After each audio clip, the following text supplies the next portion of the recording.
e as lutas apagam a tua fé. O mar se agita revolto e as ondas querendo te afogar, e todas as portas fecharam-se para você. Parece que Deus não escuta o teu lamento, e às vezes tu pensas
Aleluia.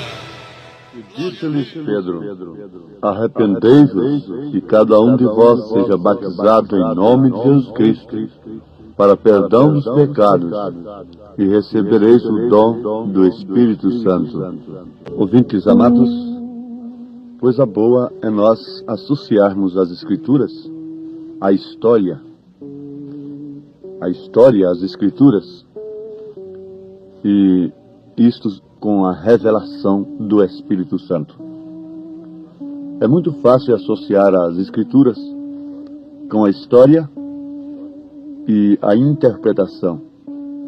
Mas eu estou dizendo Escrituras, história e revelação. A história e a Escritura oferecem dois laudos, dependendo de nós. Um laudo é a interpretação humana que forma os credos, os dogmas. Do outro lado, ela oferece a revelação. Então, o necessário é termos, em primeiro lugar, as Escrituras, a palavra de Deus, a história e a revelação do que está escrito e dos acontecimentos. Isto é, o cumprimento do que está escrito.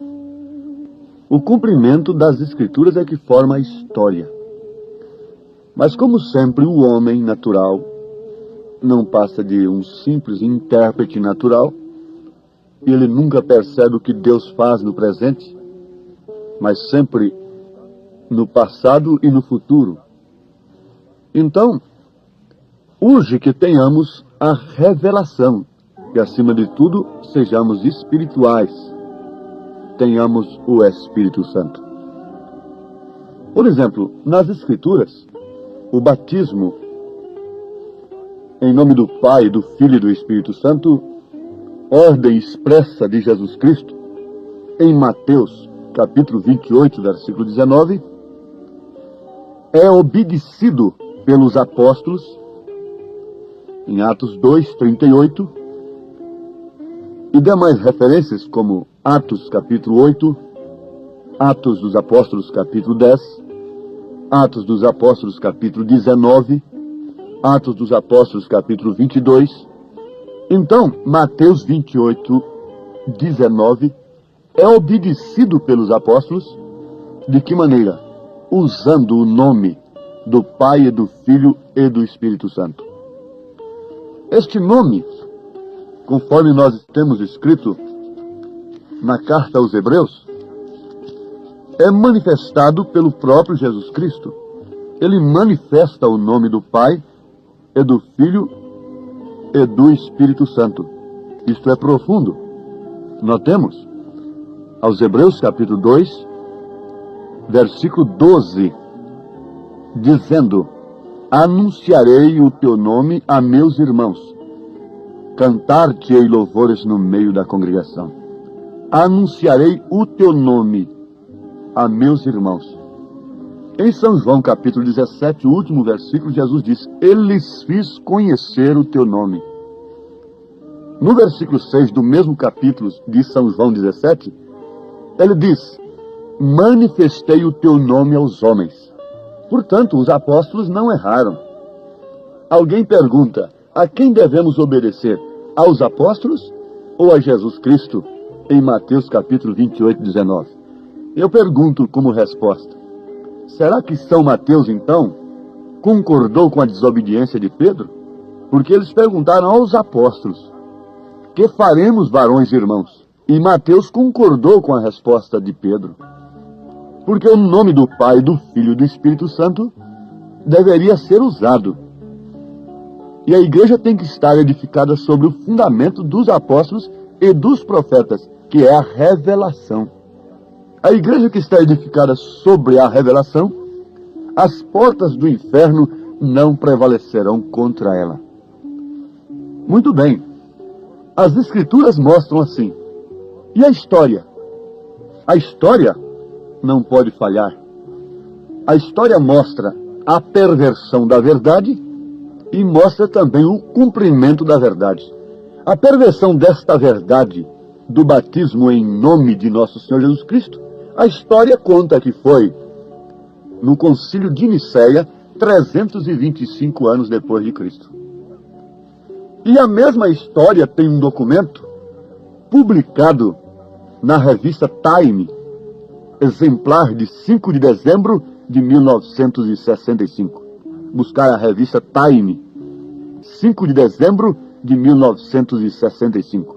Você vai encontrar ali a publicação naquela revista Time, que existe um documento em Roma que relata o seguinte. Esse documento é no ano 100 AD, que o diácono levantou sua mão e Públio Décius entrou pela porta do batistério. Em pé, com água pela cintura, se encontrava Marcos Vasca. Eles estavam rindo enquanto Públio descia para dentro d'água, postando-se ao seu lado. A pergunta foi essa: credes? Credo, respondeu Públio. Eu creio que minha salvação vem de Jesus o Cristo, que foi crucificado sob Pilatos. Com ele eu possa ter a vida eterna. Foi a confissão daquele que estava sendo batizado. Diz o relato, o documento que existe em Roma. Eu estou lendo isto. Então ele sentiu braços fortes, suportando-o, enquanto se deixava cair para trás dentro do batistério, e ouvia a voz de Marcos, voz em seus ouvidos: eu te batizo em nome de Jesus Cristo. Enquanto a água fria se fechava sobre ele. Existe esse documento em Roma, e esse documento foi publicado na revista Time, exemplar de 5 de dezembro de 1965. Esse batismo foi realizado 100 anos depois de Cristo. Agora, o batismo nos títulos, quando foi realizado? Se foi realizado na história, não pode ser associado às Escrituras, porque nas Escrituras você não encontra um batismo sequer nos títulos Pai, Filho e Espírito Santo. Todos eles são usando o nome do Senhor Jesus. Agora, lutar contra isto é lutar contra Deus. E como pode uma pessoa que tem o conhecimento disto agora receber o Espírito Santo, o dom do Espírito Santo, sem antes de tudo invocar o nome do Senhor? Por quê? A pessoa não recebe o nome de Jesus Cristo quando ela é batizada, mesmo em seu nome, da maneira correta. Está sendo invocado o nome do Senhor sobre ela. Agora, o que traz o nome do Senhor para aquela pessoa é o Espírito Santo. O nome do Senhor agora estava em Pedro. Não tenho ouro e nem prata, mas o que eu tenho, isso te dou. Em nome de Jesus Cristo, levanta-te e anda. Eu creio que isto combina com as Escrituras, combina com a história, porque é a revelação. Sem a revelação, você não pode conciliar a história com as Escrituras. E a única maneira de descobrirmos onde a história apresenta o fato real e o fato pervertido é tendo a revelação, associando-a com as Escrituras. Se você conhece na história um batismo nos títulos Pai, Filho e Espírito Santo, você não pode conciliar aquilo com as Escrituras, se você tem a revelação. Agora, existe um técnico, um teólogo que pode fazer isso. Isso é a interpretação. Mas pela revelação você não encontra associação da história com as Escrituras, quando a história registra a perversão de uma verdade. Agora, quando a história registra o fato real da verdade, o cumprimento da verdade, acontece como acabamos de citar, o que foi publicado na revista Time, sobre um documento que existe em Roma, de um batismo realizado 100 anos depois de Cristo. Enquanto aquele homem era deitado nas águas, se prostrava de costas, aquele diácono diz: eu te batizo em nome de Jesus Cristo. Esse documento, essa história, combina com as Escrituras pela revelação, combina com o batismo que os apóstolos realizaram. Eles estavam cumprindo uma ordem de Jesus, porque ali Jesus estava dando uma ordem. Mateus 28, 19. E em Atos dos Apóstolos eles estavam cumprindo a ordem. Eles não podiam repetir a ordem, eu te batizo em nome do Pai, do Filho e do Espírito Santo. Eles tinham que cumprir a ordem. Eu te batizo no nome que é exigido em Mateus 28, 19. No nome de nosso Senhor Jesus Cristo. Senhor Pai, Filho Jesus, Espírito Santo Cristo. Senhor Jesus Cristo. Agora, conforme já notamos, nem isto mesmo é tudo, porque dependemos do dom do Espírito Santo. Mas eu posso responder uma pergunta aqui, que pode estar surgindo nesse instante em alguma mente. Quer dizer que Lutero não teve o Espírito Santo? Porque o batismo dele foi nos títulos. Sim, perfeitamente. Ele teve o Espírito Santo. Os pastores, que têm o resumo das 7 eras, podem ler lá na última página, por aí, que vocês vão encontrar o profeta dizendo que Lutero tinha o Espírito Santo. Que Wesley tinha o Espírito Santo para pregar a mensagem do dia. Ele não podia revelar todas as coisas. Ele não podia fazer uma semente crescer e voltar para a semente novamente, dar o fruto e virar a ser o original novamente. Ali era broto. Ele não podia trazer tudo. Por isso ele tinha uma porção da palavra, e é o que o Espírito Santo estava nele, usava. Wesley é a mesma coisa, foi cheio do Espírito Santo. E a mesma coisa é agora. Fique sabendo, meu irmão, que não há justificação, não há santificação mais, fora da mensagem. Não há dom verdadeiro, real, que possa manter o Espírito Santo fora da mensagem da era. De maneira alguma, os dons carismáticos têm expulsado a Cristo da igreja, e por isso Laodiceia é rica, tem dons, tem cura, tem tudo, e grandes pregadores. Por isso também a língua estranha está simbolizando morte na parede do Belsazar, que tem misturado as coisas de Deus com as coisas do mundo. Quem conhece a Bíblia está entendendo perfeitamente a linguagem. O que aconteceu lá em Daniel, que é o Apocalipse do Velho Testamento, está acontecendo justamente agora no Apocalipse do Novo Testamento. A língua estranha está escrita na parede, decretando a sentença daqueles que têm misturado as taças de Deus, as coisas de Deus com o mundo. E não significa outra coisa senão morte, morte, morte. Quando o nome é invocado, você já foi batizado em nome de Jesus Cristo? Não fique somente nisto, e você não passaria de um unicista. Você deve receber o dom do Espírito Santo, concluindo o que nós dizíamos sobre justificação e santificação. O Espírito Santo só está na mensagem do dia. Portanto, nenhuma organização religiosa, nenhum sistema hoje justifica, santifica, batiza com o Espírito Santo. Somente o Espírito Santo através da palavra do dia. Ninguém seria salvo fora da mensagem de Lutero no seu dia. Ninguém era salvo fora da mensagem de Wesley no seu dia. Ninguém pode ser santificado, justificado, se arrepender verdadeiramente de seus pecados e ser santificado e receber o Espírito Santo fora da mensagem que Deus nos enviou neste dia. Porque este é o complemento. Eles tinham o Espírito Santo? Tinham perfeitamente. Para a justificação pela fé, para a santificação, para os dons espirituais. Mas e agora? Quem tem o Espírito Santo tem justificação pela fé, tem santificação e tem os dons espirituais. Quer dizer, creem nos dons espirituais e tem a vida vivida. Manifesta o caráter de Cristo. O que está escrito nos faz empolgar. O irmão Branham, o profeta, pergunta, depois de afirmar que não há condenação para aquele que tem exposto o sinal, e depois ele próprio pergunta, para quem é isto? A quem está sendo dirigido isto? Aquele que revela o caráter de Cristo, aquele que revela o caráter de Deus, aquele que tem a vida de Deus em si, fluindo como um manancial de águas vivas. Para este não há condenação. Então não vamos pensar que o Espírito Santo poderia simplesmente, hoje, nos justificar, o que seria o suficiente, como se nunca tivéssemos pecado. Veja como a justificação tomou uma coisa tremenda, um sentido tremendo. Justificar como se nunca tivéssemos pecado.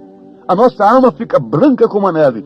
Nos manter limpos, vazios do mundo, o sangue de Jesus Cristo, nos santificando, isto é, sobre nós, e a nossa perfeição em relação a Deus é de fato perfeita. Não em relação ao mundo, porque o mundo, quanto mais perfeito nós formos, mais ele nos chamará de fanáticos e de loucos e de imperfeitos. Assim aconteceu com Jesus. Então, está aqui uma obra completa do Espírito Santo. Ou você é justificado, santificado e tem o Espírito Santo, ou então você está perdido, você não tem nada. Não vai se iludir que você é justificado e santificado apenas. Não vai se iludir com uma doutrina como esta, porque ela não tem base na mensagem do profeta, nem tampouco nas Escrituras. Não se iluda com isso, porque a obra é consumada pelo Espírito. Se você ainda não tem a experiência, então lute desesperadamente até descobrir esse marco, essa estaca que deve estar dentro de você mesmo, para quando vier uma dúvida em sua mente, você poder estar seguro nessa estaca. Porque os ismos virão, cada um procurará dizer uma coisa, diz o profeta, mas você tem que saber em quem tem crido. Você tem que saber quem é você. Em nome de Jesus Cristo. Amém, Senhor. Amém.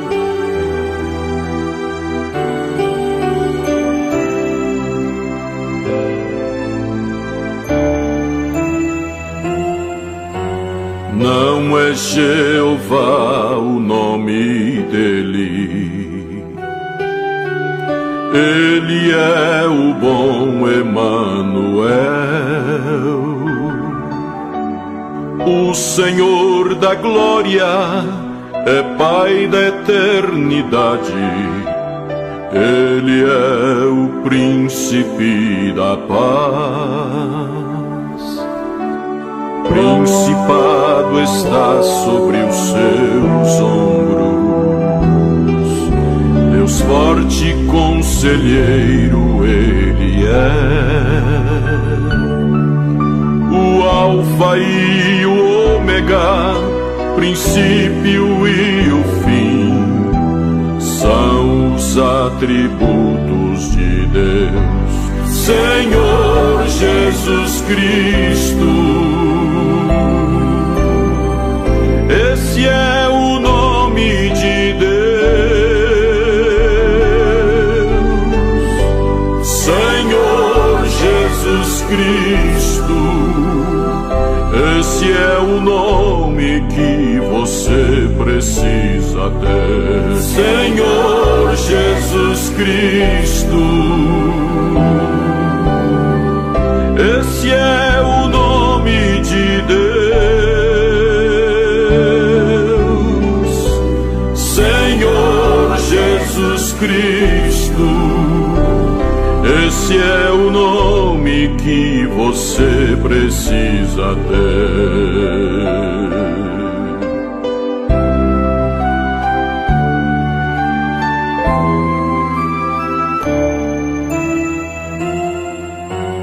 Rosa de Saron, lírio dos vales, resplandecente estrela da manhã, rocha inabalável, supremo mediador, Rei dos reis, leão de Judá. O principado está sobre os seus ombros. Deus forte conselheiro ele é, o Alfa e o Ômega, princípio e o fim, são os atributos de Deus. Senhor Jesus Cristo, esse é o nome de Deus. Senhor Jesus Cristo, Esse é o nome que você precisa ter. Senhor Jesus Cristo, esse é o nome de Deus. Senhor Jesus Cristo, esse é o nome que você precisa ter.